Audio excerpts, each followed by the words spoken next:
Hello friends, आज बात करेंगे सन 1900 ईस्वी से 1915 ईस्वी तक के बिहार के राजनीतिक गतिविधियों के बारे में।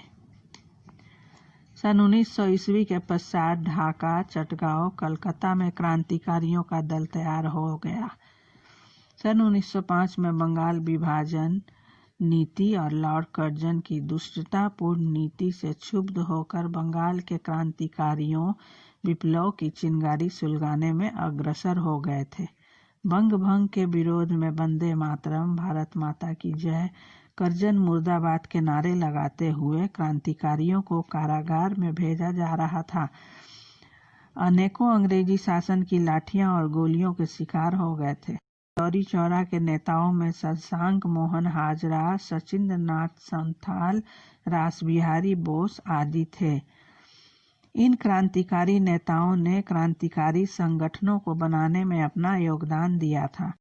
बिहार के नवयुवकों ने भी योगदान देना आरंभ कर दिया था। बिहार में जगह जगह बम बनाने के काम हो रहे थे और कई बार जंगलों और पहाड़ी इलाकों में बम का परीक्षण भी किया जा रहा था। सन 1906 ईस्वी में बिहार के मुजफ्फरपुर में कलकत्ता से भागकर जज किंगफोर्ड आ गया था। न्याय और कानून को गुलामी के दांव पर रखकर किंग्सफोर्ड का काम तमाम करने के लिए बंगाल से 2 नवयुवक को मुजफ्फरपुर भेजा गया था।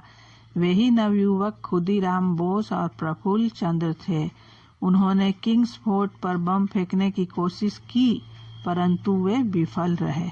प्रफुल्ल चंद्र ने मुजफ्फरपुर में पुलिस से लड़ाई करते हुए अपने ऊपर गोली दाग ली और शहीद हो गए। खुदीराम बोस बंदी बनाकर कलकत्ता लाए गए और फांसी पर चढ़ाए गए। उनके फांसी पर चढ़ते ही नवयुवक बौखला गए और वे अंग्रेजी शासन के अन्याय और जुल्म के विरुद्ध उठ खड़े हुए। सन 1907 ईस्वी से लेकर 1915 ईस्वी तक बिहार में विप्लव की आग धधकी। डॉक्टर राजेंद्र प्रसाद युवावस्था से ही बिहारी छात्रों की समितियां बनाने में जुट गए थे। उन्होंने बिहार के सासाराम में आर्य समाज वैदिक विद्यालय की स्थापना कर स्वामी दयानंद सरस्वती की राष्ट्रीयता की भावना तथा वैदिक मान्यता को बढ़ावा दिया था।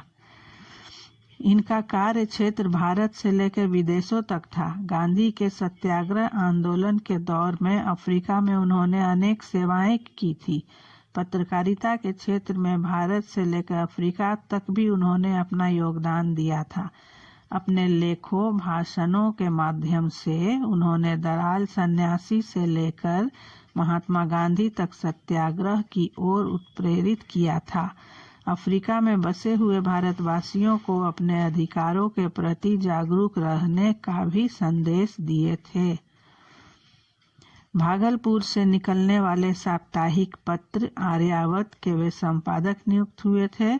बाद में जब पटना से आर्यावत प्रकाशित होने लगा तब भी वे संपादक पद पर बने रहे और राष्ट्रीयता और संस्कृति की जागृति लाने में साक्ष्य रहे। बिहार के क्रांतिकारियों में श्री भवानी दयाल सन्यासी का नाम चिर स्मरणीय रहेगा। सन 1915 ईस्वी के पश्चात संपूर्ण देश में अंग्रेजी शासन का आतंक बढ़ता गया।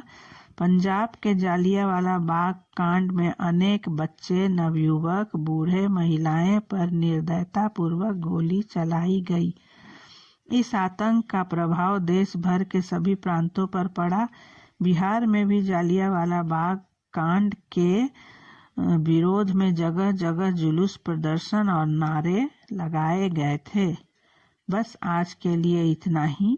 अगर वीडियो पसंद आए तो लाइक और शेयर अवश्य करें।